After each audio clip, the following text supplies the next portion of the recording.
Halo ayah bunda hebat, berjumpa kembali bersama saya Junaidi Junaid dalam acara Junaidi Berbagi.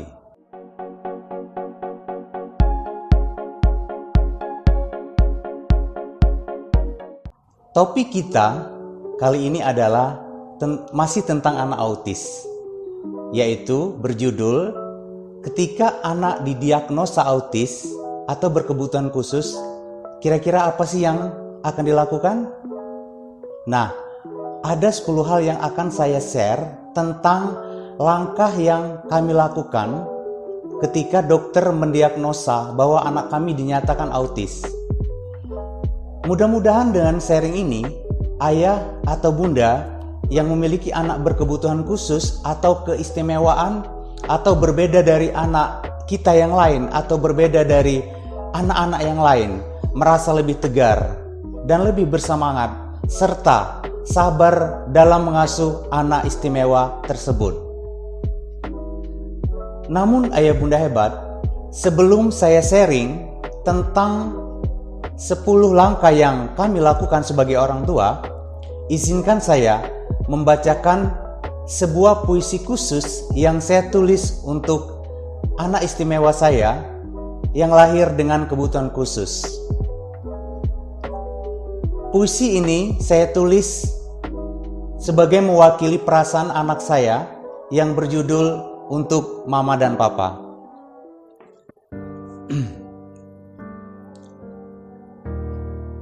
Mama dan Papa sayangi aku. Andai aku diberi kesempatan memilih terlahir kembali, aku tidak akan memilih menjadi begini. Aku terlahir tanpa bisa memilih seperti warna yang kusuka. Aku tidak mengerti kalau Mama dan Papa letih. Mataku memaksaku melihat apa saja. Duniaku begitu kecil. Mama dan Papa, lembutlah padaku. Karena mungkin dengan itu aku mengerti apa itu cinta. Bentakan, kekerasan, dan kata-kata bully. Aku bahkan tidak pernah mengerti. Menemukan sesuatu yang baru membuatku ingin berlama-lama. Mama dan Papa, jangan tarik tanganku dulu. Biarkan aku menikmati sejenak saja benda-benda itu. Karena aku bingung siapa aku dan apa benda-benda itu. Ayah bunda hebat, berikut saya akan menyampaikan sharing mengenai langkah-langkah yang kami lakukan ketika anak kami didiagnosa autis oleh dokter. Namun setiap orang tua tentunya memiliki cara tersendiri dalam menangani anak berkebutuhan khusus. Jadi yang saya lakukan saat ini hanya sharing atau berbagi saja. Jadi tidak bisa dijadikan patokan atau semacam kriteria untuk melakukan langkah-langkah di masing-masing orang tua. Langkah pertama yang saya dan istri lakukan ketika kami mengetahui bahwa anak kami memiliki gejala autistik, kami langsung menemui dokter tumbuh kembang. Karena tentu saja kita perlu berkonsultasi tentang tingkat keautisan si anak. Kemudian hal-hal apa yang harus kita perhatikan. Dokter akan memberikan informasi tentang treatment dan diet serta hal-hal yang perlu diperhatikan di rumah. Berikutnya, tentu saja kami mencari informasi tentang terapi terbaik di kota kami, yaitu di kota Palembang. Nah, ini disesuaikan dengan kemampuan tentunya. Karena kita tahu bahwa terapi anak autis atau berkebutuhan khusus itu bukanlah hal yang murah. Anak berkebutuhan khusus atau autis itu harus diterapi dengan cara yang berbeda. Nah, biasanya satu terapi satu anak, jadi dibutuhkan budget yang lumayan banyak. Kemudian memang dokter menganjurkan agar kami melakukan terapis, dan dokter meminta kami segera menemui terapis yang ada di kota, sehingga kami bisa menyatukan petunjuk dari dokter dan terapis. Hal apa yang akan kami lakukan di rumah sesuai dengan petunjuk dan terapis. Jadi di sini informasi yang kami dapatkan dari dokter maupun terapis itu kami sinergikan sehingga menjadi suatu tindakan atau treatment kami di rumah, sehingga anak kami bisa lebih baik lagi. Yang kedua, tentu saja kami mulai mencari komunitas ABK atau autis. Nah, mengapa ini kami lakukan? Agar kami merasa tidak sendiri. Karena di awal ketika kami mengetahui anak kami mengalami gejala autis dan didiagnosa autis pada umur 2,5 tahun, istri saya dan saya tentunya sangat sedih. Jadi kami sangat shock ya, menemukan keadaan ini. Rasanya kami belum bisa menerima, sehingga kami merasa ada sesuatu yang berbeda dalam keluarga. Nah, dengan menemukan komunitas ABK atau autis, maka kita bisa berkomunikasi. Ya, di sini akhirnya kami menemukan grup di media sosial maupun di Facebook. Ya, mengapa kita harus menemukan tempat berkomunikasi? Agar kita terus dapat sharing atau bertukar pikiran tentang bagaimana cara mengatasi masalah yang muncul, kemudian treatment apa yang harus kita lakukan jika masalah ini tidak bisa kita hadapi sendiri, dan bagaimana diet yang diperlukan, kemudian bagaimana cara pengasuhan, pendidikan dan pelatihan, serta hal-hal lainnya yang belum kami ketahui di awal-awal kami mengalami masalah ini. Dan tentu saja banyak hal yang kami dapatkan dengan bergabung dengan komunitas anak autis atau berkebutuhan khusus.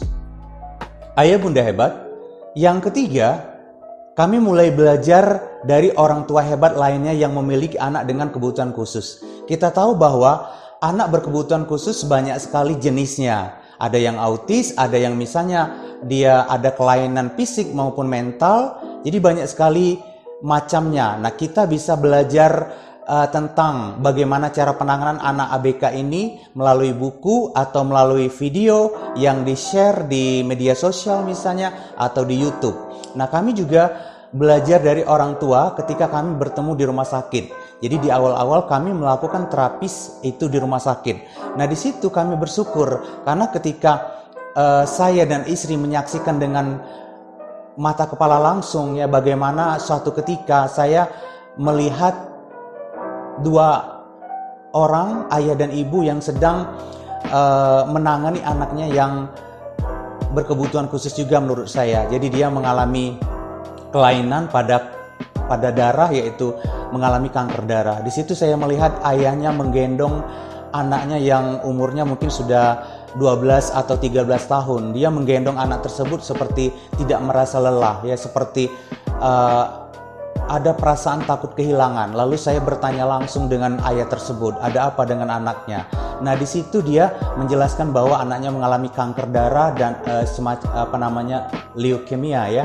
Nah, ayahnya mengatakan bahwa mereka sedang menunggu menit-menit terakhir dari anaknya, bahwa anaknya sudah divonis oleh dokter akan meninggal dalam waktu beberapa minggu lagi. Nah, di situ saya dan istri merasa bersyukur bahwa masih banyak orang lain yang lebih berat dari kami, masih banyak anak-anak yang menderitanya lebih tinggi dari apa yang dialami anak saya. Nah, di sini kita muncul rasa syukur, kemudian kita tahu bahwa semua dari kita sayang pada anak. Namun ketika Tuhan berkehendak lain, kita harus siap menerimanya. Ayah bunda yang hebat.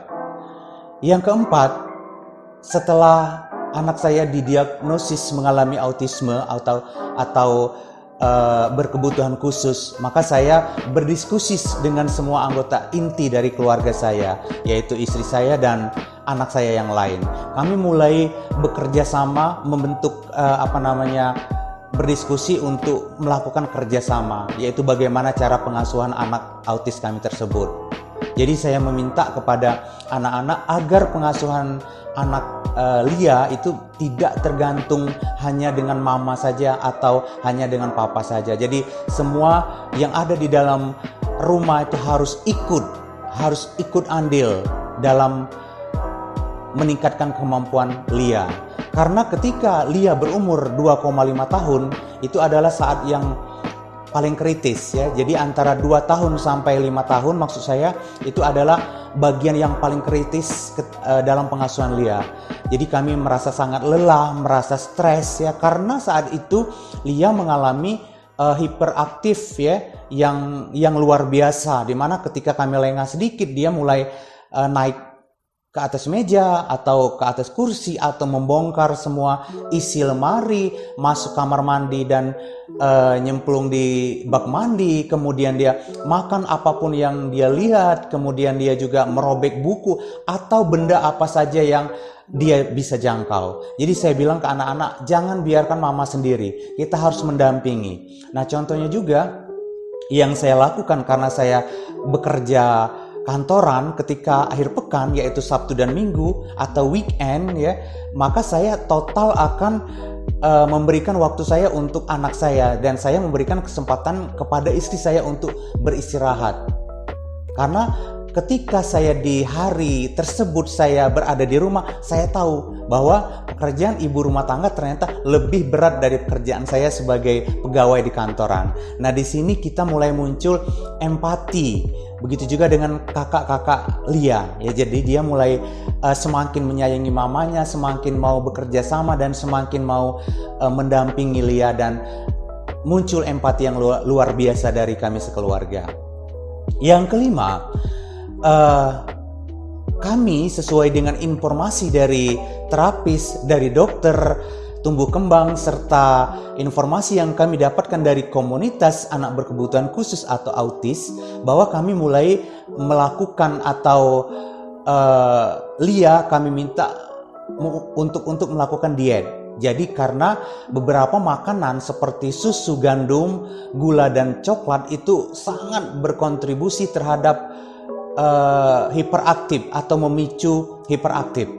Nah di sini jika kita biarkan Lia atau anak berkebutuhan khusus itu makan apapun yang dilarang seperti susu, gandum, gula, dan coklat, maka tingkat fokusnya itu akan sangat berkurang. Kemudian dia mulai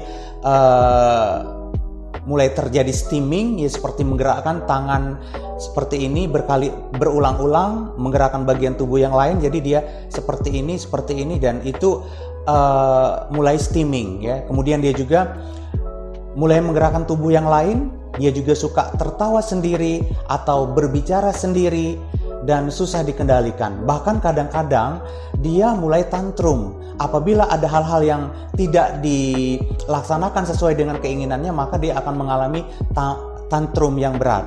Begitu juga dengan kesendiriannya. Dia mulai sibuk dengan dunianya sendiri. Nah, di sini dengan adanya diet terhadap makanan tersebut, kita akan bisa mengurangi tingkat hiperaktif dari anak autis. Namun ayah bunda hebat, kami tetap berkonsultasi dengan dokter ahli gizi. Karena kita, walaupun anak diet, kita harus tetap memperhatikan tingkat pertumbuhan badan maupun tulang si anak. Jangan sampai kita diet yang ketat tetapi kita berakibat fatal terhadap pertumbuhan yang lain. Ayah bunda hebat, langkah keenam yang kami lakukan adalah mulai mengajak Lia lebih sering jalan-jalan keluar. Misalnya kami mengajak dia jalan-jalan ke mall atau tempat keramaian. Bahkan kadang-kadang saya berani membawa Lia ke pasar tradisional atau ke kolam renang maupun ke bermain di kolam bola ya. Nah, ini mengapa saya lakukan? Karena Lia butuh keramaian, Lia butuh bersosialisasi. Walaupun dia belum ada tatapan matanya masih kosong, namun dia harus tahu bahwa ada banyak orang di luar dari dunianya. Dan kemudian saya ingin memberikan kesempatan kepada Lia untuk tetap menikmati kebahagiaannya sebagai anak-anak. Begitu juga ayah bunda hebat, ketika ada tamu yang datang, kami selalu ngajak Lia agar bergabung dengan tamu tersebut. Jadi kami tidak malu mengajak dia bersama, bahkan kami menceritakan kepada tamu keadaan anak ABK kami, bahwa kami sebut sebagai anak yang istimewa. Jadi kami tidak mau mengasihkan Lia di dalam kamar saja atau di suatu tempat karena kedatangan tamu. Jadi kami tetap menganggap Lia sebagai anak yang normal dengan polanya, dan kami menyadari itu. Jadi pernah juga ada teman saya yang mengatakan bahwa anak ABK atau anak autis sebetulnya normal-normal saja, cuman kita membutuhkan energi yang lebih banyak, mungkin 5 kali atau 10 kali lipat dari anak yang biasa dalam pengasuhannya. Ayah bunda hebat. Langkah yang ketujuh yang kami lakukan adalah mulai mengatur pola dalam keluarga. Jadi ini sangat penting. Ketika kita sudah menemukan pola, maka strategi atau pengasuhan kita akan lebih baik untuk kedepannya. Misalnya, pola yang kami terapkan adalah dengan istirahat atau tidur bergantian. Jadi ketika misalnya di malam hari istri saya sudah merasa lelah, maka pengasuhan Lia itu ditangani oleh anak saya yang lain atau saya sendiri. Nah, di sini kita harus terus berbagi, harus saling empati. Nah, termasuk bagaimana kami mengatur pola-pola ruangan. Contohnya tempat tidur. Jadi di kamar tidur saya dan istri, karena kami bergabung dengan Lia, maka kamar tidur itu sengaja kami kosongkan, jadi hanya ada tempat tidur saja.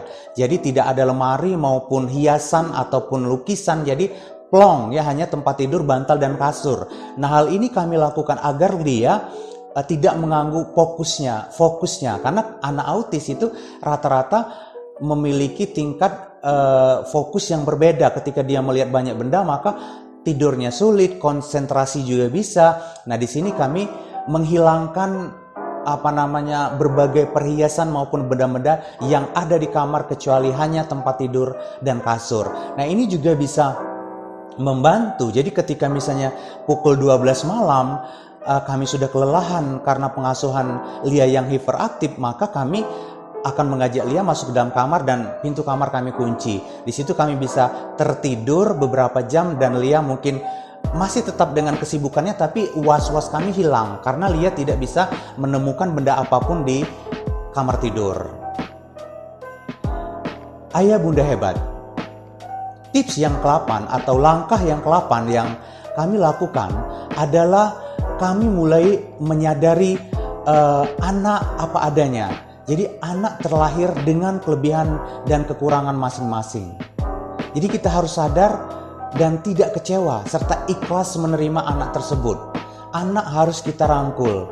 Nah, di sini kami mulai belajar tentang bagaimana kesabaran dan rasa prihatin. Begitu juga dengan anak kami yang lain. Mereka mulai semakin berprestasi, semakin semangat dalam belajar, semakin terpacu, semakin muncul empati terhadap adiknya dan terhadap keluarga yang lain.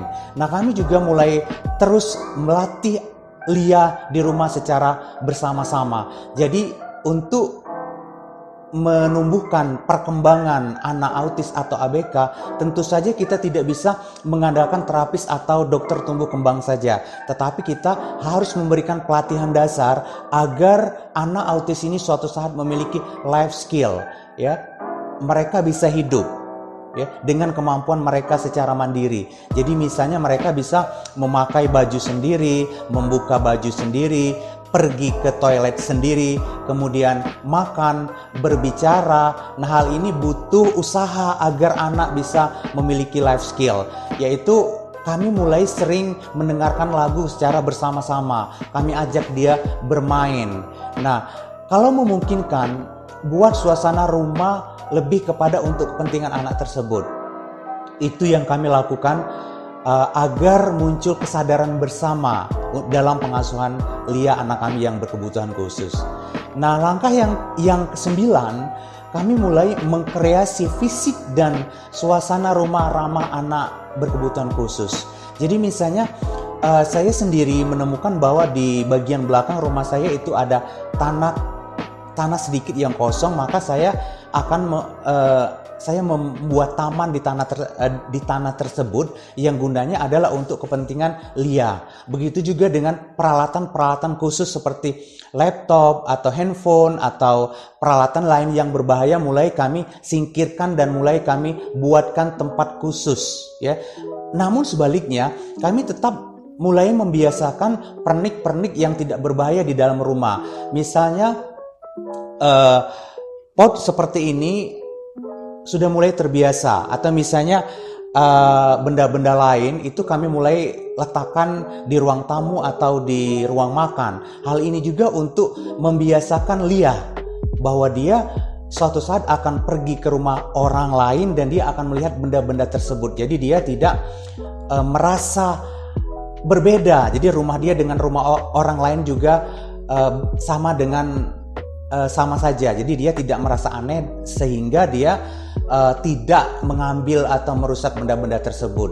Nah, kami juga sering memberikan kasih sayang terhadap Lia, ya. Jadi kapanpun kami sering memeluk, ya, dan bertepuk tangan untuk dia, memberikan pujian. Namun ingat ayah bunda hebat, bukan berarti kita memanjakan, ya, karena kasih sayang dan memanjakan itu berbeda. Jadi kita tetap menyayangi dengan memberikan pelukan, dengan kissing, ya, dengan pujian, tepukan tangan. Namun kita tetap melatih anak tersebut agar dia tetap mandiri. Kita latih untuk makan sendiri, kemudian ke toilet sendiri dan lain-lain. Karena kita harus mengkondisikan kalau misalnya ayah atau ibu sudah tiada. Nah, anak kalau bisa dia siap untuk melakukan aktivitas dasar dalam hidupnya atau life skill-nya. Yang ke-10, ayah bunda hebat, saya terus sebagai ayah yang mendampingi istri saya dengan anak berkebutuhan khusus, saya mulai menulis jurnal tentang perkembangan anak saya. Jadi sejak dia berumur 2,5 tahun, saya mengamati anak tersebut dan saya setiap minggu selalu menulis perkembangan apa yang terjadi pada Lia. Kemudian treatment apa, ya, misalnya apa yang kami lakukan ketika dia mengalami tantrum. Ya, misalnya juga kami pernah mengalami bahwa karena menonton TV, misalnya Lia pernah melihat iklan es krim dan dia bilang es krim, ya. Di satu sisi kami kasihan ketika dia merengek minta es krim, tetapi setelah dia minum atau makan es krim, saya melihat bahwa Lia sering mengalami hiperaktif dan tantrum. Nah, dari sini saya bisa mendapatkan treatment, ya, bahwa es krim ternyata sangat tidak baik untuk Lia. Nah, di sini saya menuliskan apapun pengalaman dalam jurnal khusus dan pada akhirnya saya bisa menulis sebuah buku yang berjudul Putri Cantik dari Surga ini. Jadi pengalaman pertama saya menulis buku terinspirasi dari anak saya sendiri dan saya ambil dari jurnal yang saya kumpulkan setiap hari. Nah, buku ini tentu saja menjadi sharing buat orang tua yang memiliki anak berkebutuhan khusus maupun buat anak saya yang lain agar mereka punya ilmu pengetahuan dan keterampilan bagaimana menangani anak berkebutuhan khusus, bagaimana persiapan sebelum pernikahan, bagaimana mempersiapkan diri ketika pra maupun saat hamil, makanan apa yang tidak atau boleh dikonsumsi ketika hamil dan lain-lain. Jadi beruntung sekali bahwa saya bisa menuliskan jurnal itu menjadi sebuah buku yang berjudul Putri Cantik dari Surga. Ayah bunda hebat, banyak orang yang mengatakan bahwa anak ABK atau anak autis, ya, membawa berkah. Tentu saja jika kita sabar, ya, boleh percaya atau tidak, tapi kami mengalami sendiri. Jadi banyak sekali keberkahan dalam keluarga yang kami alami. Kami di sini juga banyak belajar tentang sabar dan saling menyayang. Kami mulai merasakan empati yang lebih tinggi. Ya, banyak sekali hari-hari lelah, namun juga muncul berbagai kebaikan-kebaikan tak terduga yang hadir ke dalam rumah kami. Ayah bunda hebat, semoga sharing ini semakin meningkatkan semangat kita mengasuh anak ABK. Terima kasih dalam acara Junaidi Berbagi. Sampai jumpa.